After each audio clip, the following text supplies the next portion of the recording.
Okay, so I don't want to do this too aggressively lest I give my position away. I might get shot here, because if I can see them, that means they'll be able to see me. But I should get a view as we crest this little hill. Okay, here we go. Yeah, this is what I was looking for, right about here. Now, let me just stop it right there, set the brake. A little bit, I think I am a little bit more exposed than I would like to be. I'll be ready to bring it back in reverse here momentarily. Now, this is going to be useful later on once we really get into the missions, because now I can sort of act as a JTAC using this view if I want to, and I'll do this real quick. Let me just find a good target out here, and I'll put down some smoke by it so I can jump back into my aircraft and take it out if I wanted to. Now, it's a little bit easier said than done. Okay, here we go. We've got a tank right there. Let me plop down some orange smoke right next to it. Okay, and that's going to start to billow out. And yeah, once I'm back in my aircraft, or heck, I could jump into a tank right now, and now I can just look for the smoke and start to fire away. So yeah, this is going to be a neat feature once we get into the real missions here. Okay, just continuing to look around here. I got a ZU-23 emplacement right there, so just for argument's sake, I'll put some red smoke by it.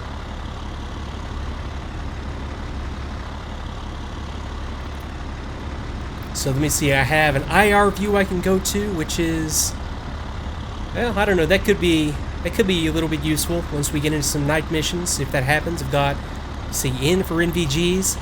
Yeah, and obviously, since it's daylight, that's not going to work out so well, so let me take that off.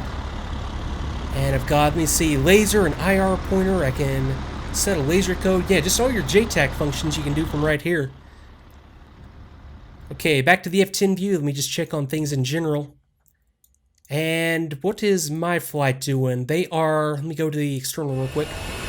And yeah, my flight's not doing what I told them to do at all. They just up an RTV. That might have something to do with, I don't know why they're doing that. To be honest, F-10, I assigned them a path. They were assigned to hold up there. It could just have something to do with them being like my flight. I made it through all the waypoints, and now they're just returning. Okay, well, that's okay.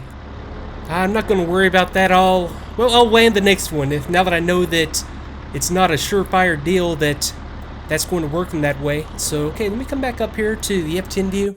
And I've still got all this stuff spotted, and let me adjust this guy's fire onto these tanks. Actually, it was this one that I just marked with the orange smoke earlier.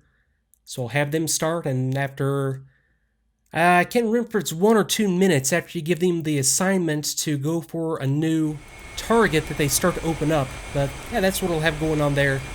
As it looks like or what started out as me, has landed and is taxiing back to parking, which is, yeah, that's fine. Just as well. But I'll tell you what, just so that I know for next mission that this works, I'm going to select my flight, go up here and go to the, I think it's labeled as JTAC view, but you just click on the tank, and that's going to put me back in control of this guy. Okay, now I'm back in my aircraft, so you see, let me get myself back into A-10 pilot mode here, and I'll taxi it on up and shut it down at this point. Now, I'm not sure exactly what that does to all the systems. That's why I wanted to try it on this mission and see what switch throws it made, and just, yeah, like it turned off the countermeasure system. I'm just not sure exactly what all is done, and I'll take a minute to look around and figure all that stuff out as we go, as I'll come back up here to recover in my original parking location. A couple of little static object MIHs right there. Okay, so let's see here. I've got nose wheel steering engaged, and I've just got well, it's kind of jarring coming back into the aircraft after not having been the guy flying it.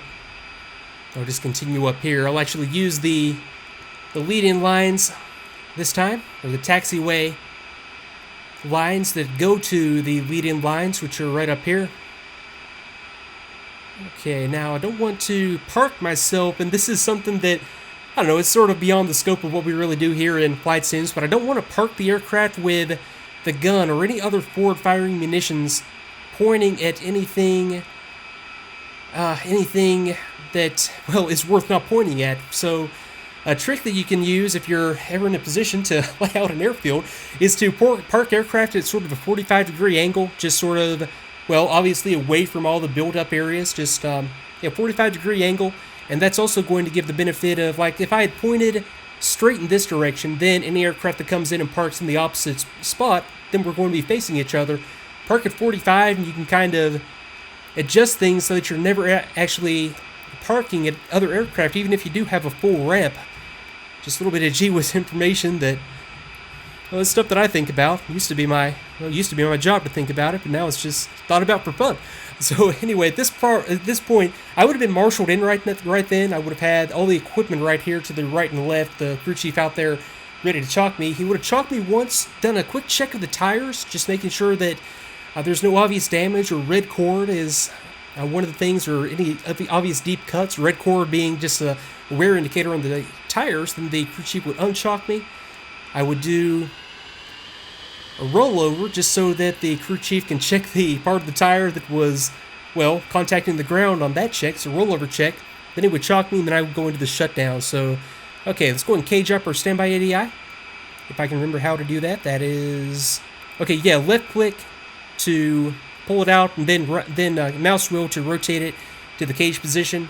Okay, let's go ahead and verify master arm, gun pack arm, laser arm safe. All two sources desired. Targeting pod is already off. I got HUD mode as desired. to leave it in day. TICU, JTRS, IFFCC off, and I could have swore that I was supposed to, at this point, check some data here on the IFFCC. I think specifically if I come down here to maintenance, and I think it's the bit fault display that I would check after flight here. So enter. And there we go, showing no LRU faults. LRUs being line replaceable units, just the big black boxes, or they're usually black, that power all the systems, so no faults. And that's all that I would need to record from right there. So let me go ahead and go IFFCC off. Okay, let me turn my MFCDs off and off. Let's go for EGI and CDU off. And I would also check some stuff on the EGI. I just can't for the life of me remember what it is right now. Let me see. If I go to System...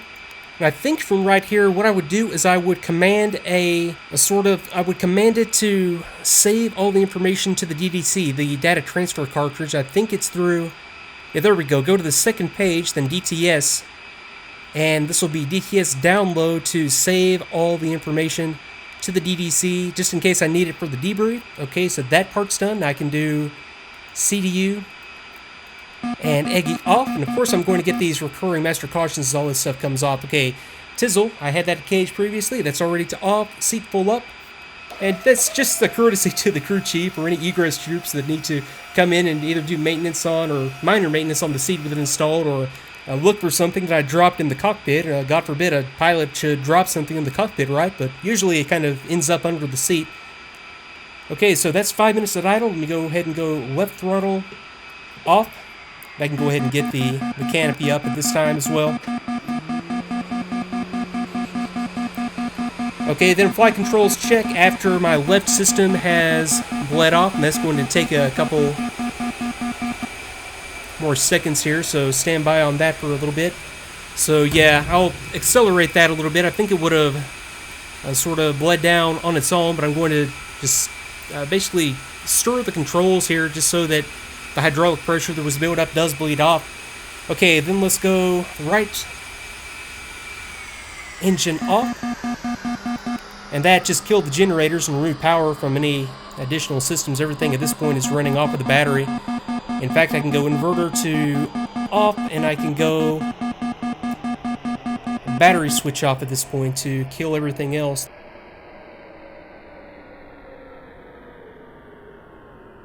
And there we go. Then just clean up in the cockpit. I'll go oxygen supply lever off and just make sure that's back in the normal position.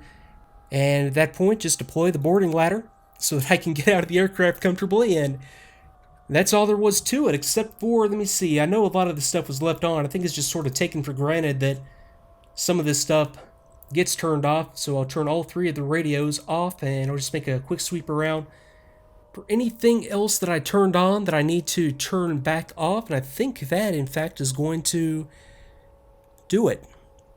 So there you go, sort of a strange mission, but I mean that's Combined Arms for you. So there's a lot more that we'll be able to do, and a lot more that I will do once we get into the full Combined Arms missions. This was just a little warm-up session. So let me go ahead and go to the debrief and see what TACVIEW tells me about what actually happened there, and I'll be right back.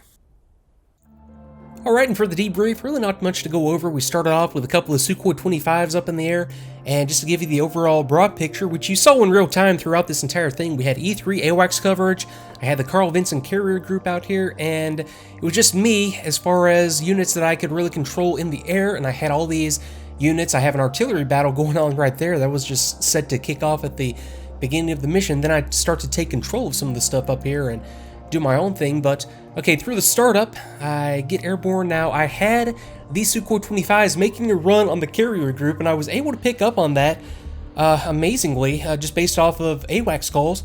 And I always worry about including the TACVIEW replays as like a real-time feature in this. I think it's important that the viewer know what's going on and have more of an idea of what's going on than I do as they start to take the standard RAM-66 standard missiles off of one of my Ticonderoga class cruisers out there, and they just get demolished. Nothing aircraft-wise or missile-wise is going to penetrate that, but they tried and they got taken out. But yeah, I included all this stuff in real time so you could see like these other Sukhoi 25s getting airborne, and I know that's going to confuse people because I'm going to show that, and folks are going to wonder, well, why in the world don't I see that or do something about it? And well, obviously it's because I can't see it.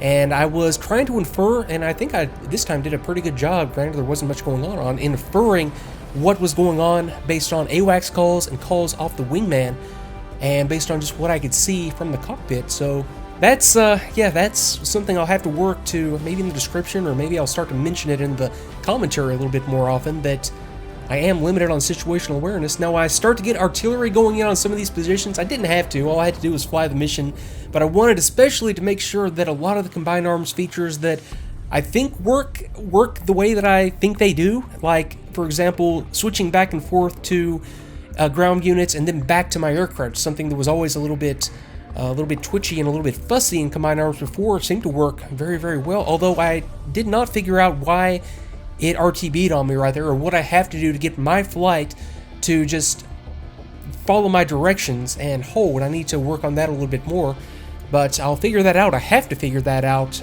before the next mission because that's sort of a big deal.